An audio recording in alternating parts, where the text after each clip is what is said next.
Praise the lord. ఈ రోజు దేవుని వాక్యం యెషయా గ్రంథము 53వ అధ్యాయం 11వ వచనం. అతడు తనకు కలిగిన వేదనను చూచి తృప్తి నొందును. విజ్ఞాపనకర్తగా ప్రభువైన యేసు యొక్క మాదిరిని మనం ఇక్కడ చూస్తూ ఉంటాం కదా. మనం ఏ విధంగా విజ్ఞాపన చేయాలో లేక ప్రార్థనలో ప్రసవ వేదన పడాలో ఇది మన మనస్సుని వెలిగింపజేసిద్దండి. అతడు తనకు కలిగిన ప్రాణము యొక్క వేదన ఫలితమును చూచి తృప్తి నొందును అని బైబిల్లో మనం చదువుకుంటాం. ఒక తల్లి తన ప్రసవ వేదన యొక్క ఫలమును అంటే ప్రసవ వేదన తర్వాత ఆమెకి చంటి బిడ్డ పుట్టినప్పుడు ఆ బిడ్డను చూసి ఆమె ఎలాగా ఆనందపడిందో అలాగే మనం కూడా ప్రార్థనలో ప్రసవ వేదనతో ప్రార్థించినప్పుడు దేవుడు కూడా అలాగే తృప్తి పడతాడంటండి. అయితే మనం ప్రార్థిస్తున్నాం కానీ దాని యొక్క ఫలమును మాత్రం చూస్తున్నామా?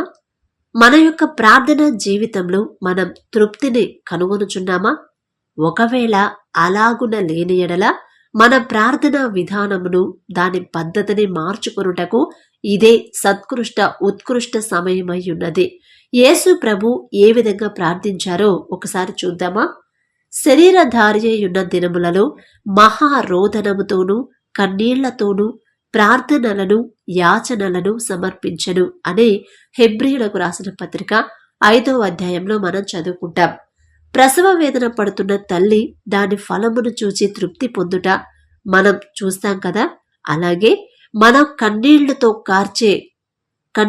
చేసే ప్రార్థన కూడా మనకి తృప్తినివ్వాలండి. ప్రార్థనలో ప్రసవ వేదన పడుట అన్నది ఆదికాలపు అపోస్తలుల యొక్క అనుభవమైనదే.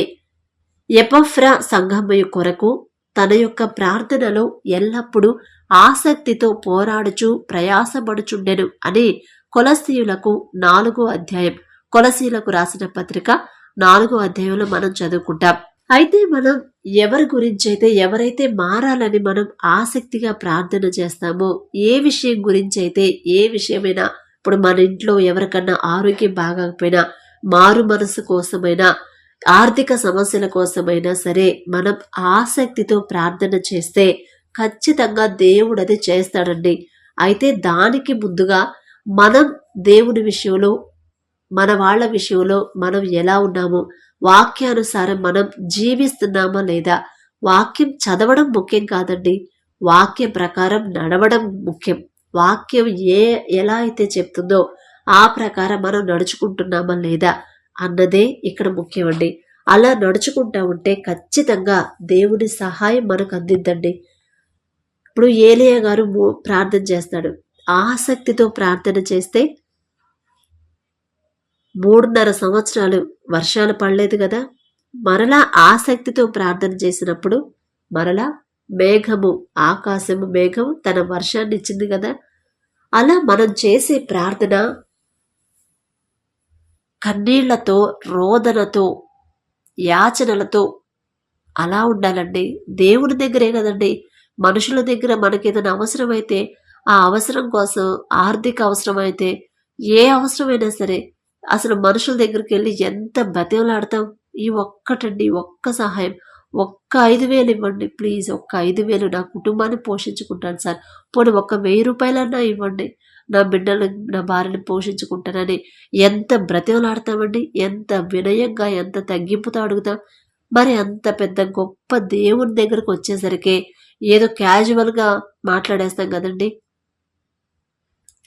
అసలు దేవుని దగ్గరకు వచ్చినప్పుడే అంత వినయం విధేయత ఉండాలి. మనుషుల దగ్గర కన్నా మనం రివర్స్లో చేస్తాం కదండి. ఎంత ఆసక్తిగా ప్రార్థన చేస్తే అన్ని ఆశీర్వాదాలు మనకు వస్తాయండి. ఎలా ప్రార్థన చేయాలో మనం తెలియకే మనకు వచ్చే ఆశీర్వాదాలు మనం కోల్పోతున్నాం. సరిగ్గా ప్రార్థన చేస్తేనే దేవునికి ఇష్టమైన ప్రార్థన, వినయంతో కూడిన ప్రార్థన, విధేయతతో కూడిన ప్రార్థన, తగ్గింపుతో చేసే ప్రార్థన. ఇప్పుడు పరిసయ్యుడు ఒక సమరయుడు వచ్చినప్పుడు ఎవరి ప్రార్థన విన్నాడండి దేవుడు? పరిసయ్యుడు ఎలా ప్రార్థన చేశాడు? నేను నీకు ప్రతి వారం నాకు వచ్చే రాబడిలో 10వ భాగం ఇస్తున్నాను, ప్రతి వారం చర్చికి వస్తున్నాను, నీతిమంతుల్ని మీ పాస్టర్లను సన్మానించడం కానీ ప్రతి విషయంలో నేను చాలా కరెక్ట్గానే ఉన్నాను కదయ్యా అని ప్రార్థన చేస్తున్నాడు పరిసయ్యుడు. కానీ బయట ఉన్న సమరయుడు ఎలా ప్రార్థన చేశాడు? ఆకాశం వైపు కనులెత్తి చూసే అర్హత కూడా నాకు లేదయ్యా, నేను పాపినయ్యా, మీ పేరు మీ పేరు పలికే అర్హత కూడా నాకు లేదయ్యా అని ప్రార్థన చేసినప్పుడు ఎవరి ప్రార్థన విన్నాడమ్మా దేవుడు? పరిసయ్యుడు ప్రార్థన విన్నాడా? సమరయుడు ప్రార్థన విన్నాడా? కాబట్టి మన ప్రార్థన దేవునికి ఇష్టమైన ప్రార్థనగా ఉండాలి. దేవునికి లోబడి చేసే ప్రార్థన ఉండాలి. దేవుని దగ్గర తగ్గింపు జీవితం, దేవుని దగ్గర మనుషుల దగ్గర కూడా తగ్గింపు జీవితం. ఆ ప్రార్థనే దేవునికి ఇష్టమైన ప్రార్థన అండి. మనం నోటుకొచ్చినట్టు ప్రార్థన చేస్తే వినడండి. ఇష్టం వచ్చినట్టు వాళ్ళు అలా ఉన్నారు, వీళ్ళు ఇలా ఉన్నారు, అయినా సరే నేను మాత్రం నీతిగానే ఉన్నానయ్యా అని చెప్తే వినడండి ప్రార్థన దేవునితో మాట్లాడుతున్నాం అంటే చాలా జాగ్రత్తగా మాట్లాడాలి. ఒక్క మాట తప్పు మాట్లాడినా శిక్ష మాత్రం ఖచ్చితంగా వచ్చిందండి. ఇప్పుడు మన అధికారుల దగ్గరికి వెళ్ళినప్పుడు మనం ఎలా మాట్లాడతాం? ఎంత వినయంగా, ఒక మాట తూలనాడతామేమో అని ఎంత జాగ్రత్తగా మాట్లాడతాం. అలాగే అంతకన్నా గొప్ప దేవుడు కదండి మన దేవుడు. మరి అంత గొప్ప దేవుడు దగ్గరికి వెళ్ళినప్పుడు మనం ఎలా మాట్లాడాలి? ఎంత వినయంగా మాట్లాడాలి, ఎంత జాగ్రత్త, ఎంత తగ్గింపుతో మాట్లాడాలండి. కొంతమంది నాకు ఈ శ్రమలే వస్తున్నాయి, ఎప్పుడు శ్రమలే వస్తున్నాయి, ఏంటో దేవుడు అసలు శ్రమలే, ఎప్పుడు నాకు శ్రమలే వస్తున్నాయి అంటాడు.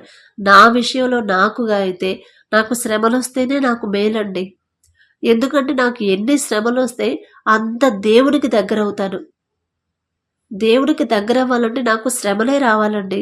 శ్రమలే నాకు కావాలి, నేను అయ్యే కోరుకుంటాను. సుఖాలు వస్తే లోకానికి దగ్గర అవుతామండి, కానీ శ్రమలు వస్తేనే ఎంత ఎంత పెద్ద శ్రమ వస్తే అంత ఎక్కువగా దేవునికి దగ్గర అవుతాం, దేవుడి మీద ఆధారపడతాం. అప్పుడే దేవునికి నేను స్నేహం చేయగలను. శ్రమలు వస్తేనే మనకు మేలండి. మనకి కష్టాలు, ఈ సుఖాల కన్నా శ్రమలు వస్తేనే మనకు మేలు. ఎందుకంటే దేవుని సహాయం కోసం మనం రోదనతో ప్రార్థన చేస్తాం, ఆసక్తిగా ప్రార్థన చేస్తాం. ప్రార్థన అంటే దేవుడితో మాట్లాడతామే కదా. అంత ఆసక్తిగా, ఇంట్రెస్ట్ లేకుండా ఎవరైనా మనతో మాట్లాడుతూ ఉంటే మనకి ఎంత ఇబ్బందిగా ఉంటుందండి. వచ్చి ఏదో మాట్లాడినట్టు ఏదో మాట్లాడాలి కదా, తప్పదు కదా అన్నట్టు మాట్లాడితే మనకి ఎలా ఉంటుందండి మనసుకి. అలాగే మనం దేవుని దగ్గరికి వచ్చినప్పుడు కూడా ఏదో పెదవులతో మనం దేవుణ్ణి స్తుతిస్తా, పెదవులతో మాట్లాడుతూ ఉంటే మనస్ఫూర్తిగా మాట్లాడకపోతే ఎంత ఇబ్బందిగా ఉండిద్ది. అందుకేనండి ఎన్ని శ్రమలు వస్తే నాకు అదే మేలు, దేవునికి దగ్గర అవుతాను. అన్ని శ్రమలు రాబట్టి నేను దేవునికి దగ్గర అవ్వగలిగాను. ఆసక్తితో ప్రార్థించాను. ఆసక్తితో ప్రార్థించినవన్నీ ప్రతి ప్రార్థనకి దేవుడు సమాధానం పంపించాడండి. నేను అడగని కూడా నాకు ఇచ్చాడు. కాబట్టి ప్రార్థన విషయంలో చాలా జాగ్రత్తగా ఉండండి.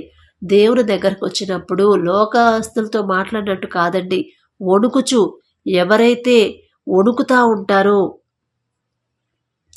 ఒకసారి మనం యెషయా గ్రంథం చూసినట్టయితే, యెషయా గ్రంథం 66వ అధ్యాయం 2వ వచనంలో చూసినట్లయితే, ఎవడు దీనుడై నలిగిన హృదయము గలవాడై నా మాట విని వణుకుచుండునో వానినే నేను దృష్టించుచున్నాను. దేవుని దృష్టి మన మీద ఉండాలంటే దేవుని దగ్గర మనం వణకడం అంటే వణికిపోవడం కాదండి, అంత తగ్గింపుతో భయభక్తులతో ఉండాలని. మనుషులకు భయపడతామండి. మనం పలానా అధికారిని కలవాలంటే ఎంత భయపడతామో, అమ్మో చెయ్యి వణికిపోతుంది, అసలు మాట్లాడడానికి మాట కూడా రావట్లేదు అని చెప్తాం. కానీ అంతకన్నా గొప్ప దేవుడు అండి మన దేవుడు, సర్వ సృష్టికర్త. అంత గొప్ప దేవుడి దగ్గరకు వచ్చినప్పుడు మనం క్యాజువల్గా మామూలుగా ఉంటే అసలు ఆయన దృష్టి మన మీద ఉండిద్దా? ఎవడు దీనుడై అంటే దీన మనస్కుడై తగ్గింపుతో తనను తాను దీనుడుగానే చూసుకోవాలండి. అది మనుషుల దగ్గరైనా దేవుని దగ్గరైనా దాసుడుగానే ఉండాలి, కానీ ఒకళ్ళ మీద అధికారిగా యజమానిగా ఉండడానికి ఇష్టపడకండి. ఎవడు దీనుడై నలిగిన హృదయము గలవాడై నా మాట విని వణుకుచుండునో. దేవుని మాటకి మనం భయపడాలండి. ఎంత భయపడితే దేవుని దృష్టి మన మీద అంతగా ఉండిద్ది. అలాంటి వాళ్ళని అలా ప్రార్థన చేసినా, అలా జీవించినా మనకున్న ప్రతి అవసరం తీరుస్తానండి. ఇంకా మనం అనుకోని అడగని కూడా ఇస్తాడు. అదే మన దేవుని గొప్పతనం అదే. అడిగింది ఇవ్వడం పెద్ద గొప్ప కాదు, అడగని కూడా ఇస్తాడు. ఊహించని వాటికన్నా మీకు నేను అధికంగా ఇస్తానంటాడు. అడుగు వాటి నెలను ఊహించని వాటి నెలను మీకు దయచేయువాడు నేనే అని తండ్రి చెప్తాడు కదా. కాబట్టి ఆసక్తిగా ప్రార్థన చేయండి. ఎంత చక్కగా, ఎంత ప్రసవ వేదన, ఒక తల్లి ప్రసవ వేదన ఎలా పడిద్దో అలా అంటే మనస్ఫూర్తిగా చేయమని. పెదవుల నుంచి వచ్చే ప్రార్థన కాదండి, మనసులో నుంచి, హృదయంలో నుంచి రావాలి ప్రార్థన. అలాంటి ప్రార్థనతో దేవునితో మాట్లాడితే ఎంతో ఇష్టమంట తండ్రికి. అప్పుడు తృప్తిగా ఉంటుందంట. అబ్బా, మనస్ఫూర్తిగా నా బిడ్డ నాతో మాట్లాడాడు. ఇప్పుడు మన ఫ్రెండ్సే ఉంటారు, ఇంటికి వస్తారు, ఏదో పైపైన బాగున్నావా, ఎలా ఉన్నావా, ఇదిగో సరేనబ్బా, మా వాళ్ళందరూ బాగున్నారు, సరే వెళ్ళొస్తాను అని వెళ్ళారనుకోండి, మనకు తృప్తిగా అనిపించిద్దా? ఏదో వెలితిగానే ఉండిద్ది కదా, అంత సాటిస్ఫాక్షన్గా అనిపించదు. అట్లా కాకుండా ప్రేమగా ఎలా ఉన్నావు, బాగున్నావా, అబ్బా అమ్మ నాన్న ఎలా ఉన్నారు, చెల్లి ఎలా ఉంది, మరి పిల్లలు ఎలా ఉన్నారు, బాగున్నారా, మా వాళ్ళు బాగున్నారబ్బా, చాలా సంతోషంగా ఉంది, అసలు ఇన్ని రోజుల తర్వాత కలుసుకుంటున్నారు, చాలా సంతోషంగా ఉంది. అలా మనస్ఫూర్తిగా మాట్లాడితే అప్పుడు మనకెలా ఉండిద్దండి? అలాగే తండ్రి కూడా అలాగే అనుకుంటాడు కదండి. అంత ఇష్టంగా మనస్ఫూర్తిగా మాట్లాడాలని తండ్రి అనుకుంటాడు కానీ పైపైన 2 ముక్కలు ఏదో మాట్లాడినట్టు అంటున్నట్టు మాట్లాడి వెళ్ళాలని తండ్రి కోరుకోడండి. అలా మీరు ఇంట్రెస్ట్గా దేవునితో మనస్ఫూర్తిగా మాట్లాడుతున్నారా లేదా ఫస్ట్ పరిశీలన చేసుకోండి. మీరు కరెక్ట్గా కన్నీళ్లతో, రోదనతో, మనకు సమస్యలు ఉంటే ఖచ్చితంగా కన్నీళ్ళు వస్తాయి, ఖచ్చితంగా రోదన వస్తుంది. కానీ శ్రమ లేకపోయినా కూడా మీరు మనస్ఫూర్తిగా మాట్లాడగలిగితేనే దేవుని దృష్టి మన మీద ఉండిద్దండి, మన మీద ఉండిద్ది, మన బిడ్డల మీద ఉండిద్ది, వాళ్ళ పిల్లల మీద ఉండిద్ది. కాబట్టి ఖచ్చితంగా దేవునితో ఎలా మాట్లాడాలో అలా నేర్చుకొని వణుకుతా, లోబడి, తగ్గింపుతో, వినయ విధేయతతో మాట్లాడితేనే తండ్రికి ఇష్టమైన ప్రార్థన. ఇలా మీరందరూ అలవాటు చేసుకోవాలని కోరుకుంటున్నాను. ఒక చిన్న ప్రార్థన చేస్తాం, కళ్ళు మూసుకోండి. కృపగల దేవా మీకు స్తోత్రం, రాజాది రాజా మీకు స్తోత్రం, దేవాది దేవా మీకు స్తోత్రం తండ్రి. ఏ పాటి వారమయ్యా, మేము ఎలా ప్రార్థించాలి, ఎలా మీతో మాట్లాడాలో కూడా మీరే మాకు నేర్పిస్తున్నారు తండ్రి. ఒక స్నేహితుడితో ఎలా మాట్లాడాలో, ఒక ఫ్రెండ్తో ఎలా మాట్లాడాలి, బంధువులతో ఎలా మాట్లాడాలో మాకు ఎవరు చెప్పరయ్యా.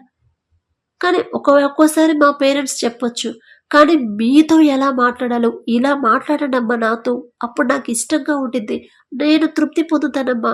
నా బిడ్డ నా దగ్గరకు వచ్చి మనస్ఫూర్తిగా మనసు విప్పి నాతో మాట్లాడింది అని మీరు తృప్తి పొందే విధంగా మేము మాట్లాడేలా మీ కృప అనుగ్రహించండి.